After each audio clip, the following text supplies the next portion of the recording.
Jeremy Mayo. He's going to be presenting Project Holodeck, Producing XR on a Budget. Let's say hello to Jeremy. Hi, Hi. apologies for running over. Oh, no worries at all. Thank you for having me. Please So, take your time presenting. We'll give you the room here in just a second, but welcome to Framework, and we're excited to have you here. yeah, thank you. So, I guess we'll just dive right into it. So Room is today I'm telling yours. you, thank you. So today I'm telling you about Project Holodeck, which is kind of one man's story of producing XR on $500 and a dream. So a bit about myself. I'm coming back to this from a different background. I've spent the past decade most as a lighting designer and programmer and general technologist, and most recently as a graduate student at the University of Cincinnati. So the inspiration for this whole process came about over this past summer. I started seeing things like The Mandalorian and XR Studios' Katy Perry, American Idol performance, and the VMAs. And I started seeing all these amazing, awesome examples of XR out in the world, and I thought that's pretty freaking cool, and I would love to, take a shot at doing that. So I started looking at all these examples of XR, and I came from a background in the performing arts. So I started wondering, does this have applications in the performing arts for all these theaters moving to live streamed performances? Can I start incorporating this into my own work? And then this past semester, I was just finishing my graduate degree. So I thought, can I turn this into some sort of thesis project? So I started doing some initial research into XR and what you need to put it together. And so I kind of broke things out into four main categories. So of course you need a 3D engine to hold and render your models. You need some sort of camera tracking solution to know where a camera is in 3D space. And you actually need some output devices to actually put that content in front of the camera. And then you need some sort of system to connect all those pieces together. So I was sitting here on day one of this project, thinking I'm going to go out, I'm going to create an XR stage. I have 8 weeks. I got a $500 grant as my budget. There's this little thing called COVID going on. And I thought, okay, that's great. We're going to go ahead and make it happen. So I started looking at those four main components of things and researching what options I might have to start putting this thing together. So I just built a big old list of all the possible tools. So for a rendering engine, I started looking at things like Unreal or Unity, Notch, Ximimetry, camera tracking solutions. Started looking into Stipe, Mostas, and Blacktracks. That should have one X. For output management, I started looking at things like Disguise and Pixitope, Zero Density, Notch again. As many professionals will note, a lot of these things kind of can cover multiple, can have multiple hats. End Display, Touch Designer, and output devices, which I found across the board to be LED tile, unless we're doing some sort of green screen compositing scenario. So I was doing research into all these things, and I kind of ran up against this problem really fast, which was money for the entire thing. So I had a $500 grant and the tools that I could find laying around in closets and storerooms at the university. So I came back to my list of things. I decided I was going to use Unreal Engine because it's free for non-commercial use. I had absolutely no idea at this point how I was going to track the cameras. For output management, we just recently at the University of Cincinnati purchased a Disguise Solo. So I was going to use a Solo for XR. And output device, LED tile is much more than $500. So I didn't know what I was going to do for that. I started thinking about that problem first, and the easiest way I know to get video across a large area is through projections. So I started sketching some ideas up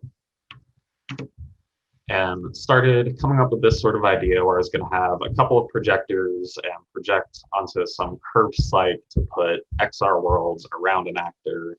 And we're going to take this and use it to do a theater live broadcast. And it was going to be great.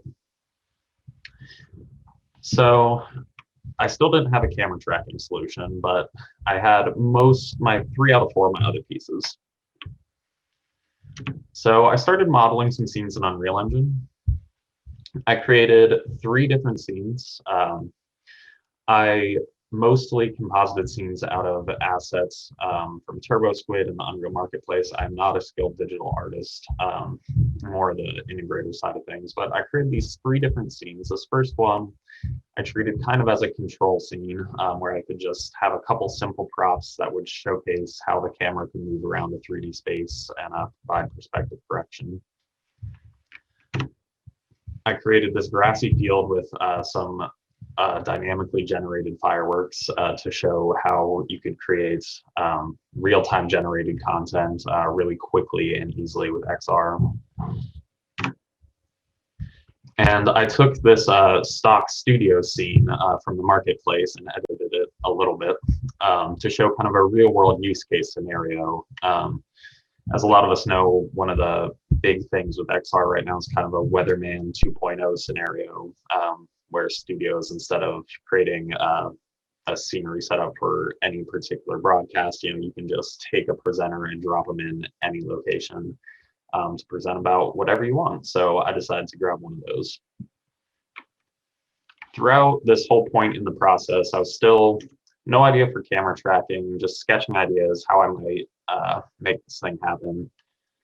We couldn't find a curved surface for the life of us, so we decided to simplify.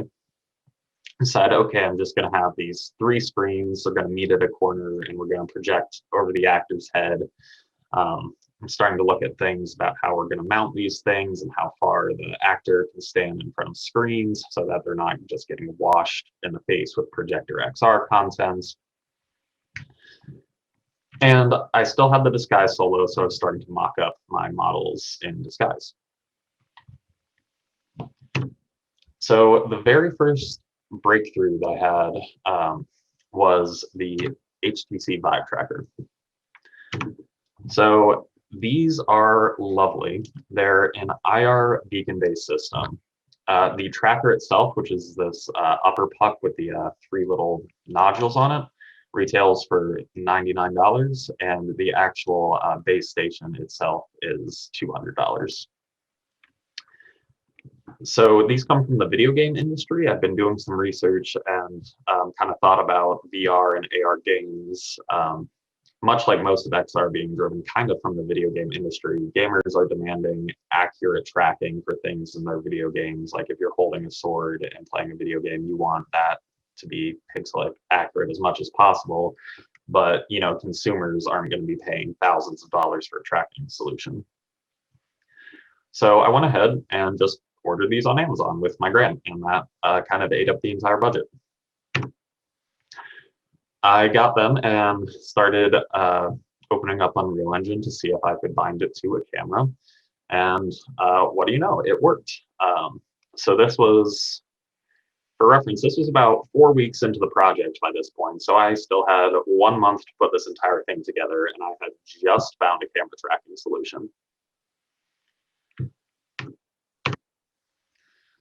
And I use this to create kind of a more refined system design. We're going to do rear projection now. We were able to find some surfaces that we could rear project onto. And we're going to have this Vive. We're going to stick it on top of the camera. It's going to talk to Unreal Engine, and we're going to send that to Disguise via an NDI stream, and it's going to be great. So an important note at this point is that render stream from Disguise had not been released to the public yet. So I was trying to develop my own system to send a video stream from Unreal to Disguise. And it turns out that that's actually a not very easy thing to do. So Vive positional data can't be sent to two destinations at once. I found out very quickly. If you try to do it, both softwares will crash immediately and you will lose all of your work, and it's going to be a big problem. So I needed a solution for that. So I started coding essentially my own custom render stream solution. I really wish I had some of the Unreal blueprints from this step. I didn't think I'd ever be showing the project to anyone, so I deleted them after I didn't need them. So I started coming up with this solution where I was going to input pose data into Unreal Engine, and we're going to convert all those XYZ values into OSC strings, and then we're going to send those across the network to our disguise machine, where they're going to come in as expressions bound to a camera object in disguise, and then we're going to separately send an NDI video stream from Unreal Engine into disguise as a video input, and we're going to make it all work. And much like these things tend to happen, as a twist of fate, Disguise, the company swooped in at the last moment and provided me access to their beta software, so I was able to use actual render stream instead of my homebrew version. So with that in mind, the day after, we're about 2 weeks out from the project now. We had just gotten render stream to work for the first time. And this was our very first moment of breakthrough, having all of the softwares talk together at once. Just under 2 weeks away from the project, it was a huge sigh of relief. But it really started to come together, and I started to think, wow, we can actually maybe make this work. I'm not completely crazy. So we put the tracker on top of the camera and we started mocking things up. We didn't even have access to the space that we were going to build this XR stage in until 2 days before the project was supposed to be finalized. We started mocking things up just, on a plain psych in a basement storeroom that we have. And it started to really come together. With all the pieces now in place, I was able to take all that and put it together into a final system design. And this came in 48 hours before our load-in, right against the deadline. So we were able to actually load into the space. We dropped our screen count from 3 to 2 with these, you can see they're wrinkled, they're not great, but these real projection panels we were able to source, and it actually started happening. So I have a couple photos here just of what it started to look like as we got into tech in the space and start putting the worlds together. We have our tech table set up back behind it, and we have projectors just haphazardly mounted in the corner. And as we get a little closer, it starts to look really, really nice until we run up against this problem. It turns out there's a reason that people aren't using projectors for this on a grand scale. Projection by itself is really not enough. If you just stick an actor in front of a projection screen with XR content, they're going to look something like this. There's absolutely no light on their bodies except a little bit of emission from that surface. Setups like The Mandalorian have a full LED tile ceiling, and they hardly need any supplemental light to actually light their bodies and their actors. So I'm sitting in front of the stage, we're brainstorming this idea, and we come up with this idea that, stage lights are just big pixels. So we come up with this idea where we're going to bind some lighting fixtures to a video signal that matches the Unreal model. So that fireworks exploding my one Unreal scene, they get captured by a additional virtual camera in Unreal, a second render stream connection. That video signal would be sent to Disguise and converted to RGBA values, and then those would be sent to our lights as DMX. And this ended up working, super great and awesome. The only problem with this is that when white clouds would pass in front of that virtual camera, that would get encoded as full open white on these lights, which was a little awkward. So we hung these 5 cyclites just above our stage, which you're able to see in this load-in photo here, just at the top above the screens. And this really simple solution allowed us to get this effect where as fireworks were exploding in our virtual world, that would get encoded into lighting data and then show up on the actors' bodies in real time. So those fireworks are being dynamically generated and then automatically being converted into light, which is super great because we didn't have to sit down and code, firework explosion 1, firework explosion 2. And it turned into this really elegant, simple solution. And that's kind of how we finalized the stage. We have just a couple production shots from how it turned out in the end. This is in front of the fireworks scene.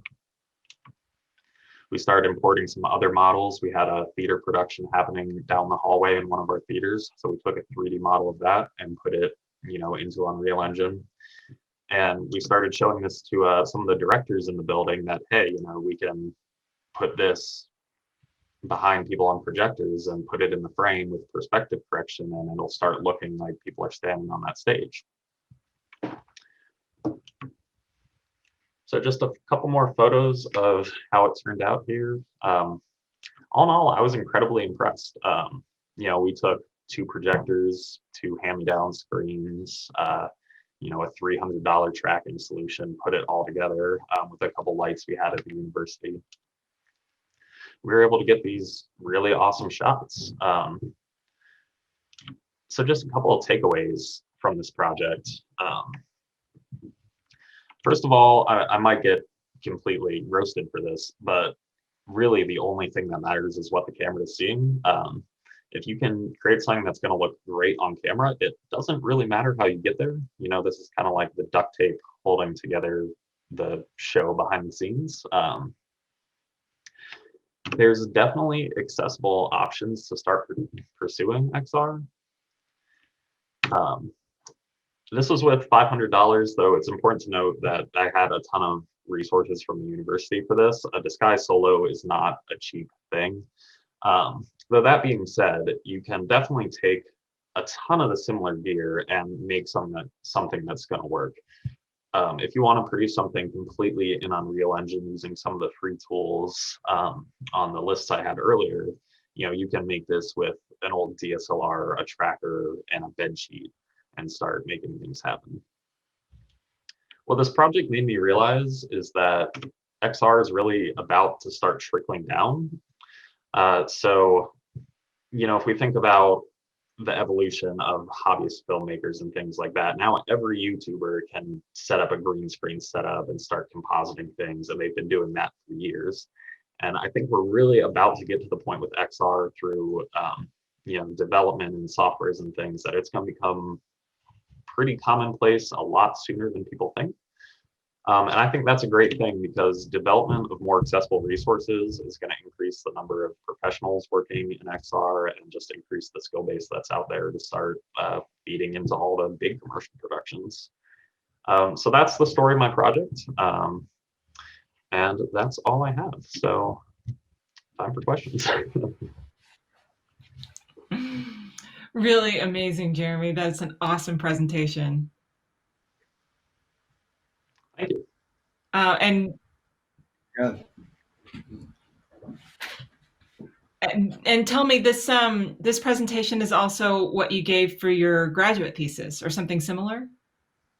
Yes. So I ended up presenting this a couple of different places. Like I mentioned, this was the thesis project to complete my master's degree. So I presented this to a panel of university faculty about benefits of XR and how it all came together. Yeah, I'm really happy to be able to share it a couple more places. Fantastic. Well, it's so great, Elliot. I was thinking like to have this presentation after pod and looking at like 2 extremes of production where we're struggling to get these tools into our budgets. And here you're showing a way that it's going to disrupt YouTubers, and they're going to all be setting up their own like tracking camera setups with a green screen. And I really think it is going to meet somewhere in the middle as we establish more workflows and get more proficient, and the tools, as they get used more, will come down in cost. So it's great to see these both ends of the production, where it's happening and that it can be achieved, and that it's really going to infiltrate all the work we do. Yeah, absolutely. I was thinking the exact same thing, and just talking about sort of that renegade mentality of just making something happen, and um, yeah, the connection between these two pieces. A question I have is, like, when you say sort of commonplace and YouTubers, social, maybe social media, certain things, do you see somewhere in particular, like a either either a segment of YouTubers, and is it coming from the gamer space primarily, or what kind of content creation do you see happening either now, or where do you feel like this will be coming from over the next period of time? I kind of think any and all. I think that's kind of the beautiful thing about it, is that, extended reality is not like genre specific or anything like that. I think it's, a great production technique that people are going to be adapting for all sorts of things and things we haven't thought of yet. I could see, a YouTube channel reviewing video games, taking some sort of model of the game and putting themselves in there, or, somebody doing a cooking show, doing something creative with food, or the grocery store or something. But I think it's gonna be everywhere people are looking for production value. And I see it too, like the tools we've been borrowing from vloggers, or that were developed in that environment, like OBS. We're using vMix to support this. I feel like people who operate in that space, who are working at very simple budget points, who can find their way through Unreal, probably already have a HTC Vive at home and just need the tracker setup you have, they're going to maybe augment their presentation experience the next level if they have a camera person or someone working with them. I mean, me personally, I'm just really excited about the iPhone 12 because of the technology involved with the camera system, and thinking about, people are just going to, the tools that are becoming accessible. I think we're only beginning to see the ways they're going to get used and become their own form of disruption. So, we're talking about disruption at the high end of expert production and what's changing. But I'm always fascinated by how rapidly that disruption can happen at the low end. And so the kind of tools you're talking about, and just the time you had to experiment with them and bring all this together, and the freedom you had to experiment. I mean, I know you had a deadline and this is your graduate thesis, so the pressure is clearly there, but you were able to, in that environment, experiment and see what happened. So like, I think about the moment you had that question about the lighting, like how can we continue to make this better? And just jump in and see what you could do. I love that experimentation and inspiration to continue to just explore. Yeah, I think we're going to be continually surprised. One of the fun parts about the research for this project was finding other people trying to do similar things. I came across some really, really interesting creative stuff. Just looking into how I might do this, I saw somebody take the remote from a Wii video game system and they were pointing it around like a stylus with a camera attached. Things like iPads being the virtual camera. It's just really, really inspiring stuff.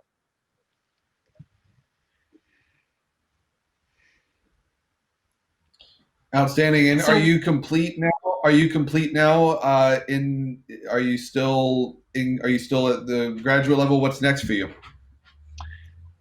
So I graduated just a couple of days ago, and then I'm moving to Los Angeles in a couple of weeks to start work with XR Studios. Hey, there it's you go. fantastic. Congratulations. Fantastic. So Outstanding. just give us some ideas when you were exploring all this technology. If budget were no object, what's the thing you'd most want to learn or experiment with next? Oh gosh.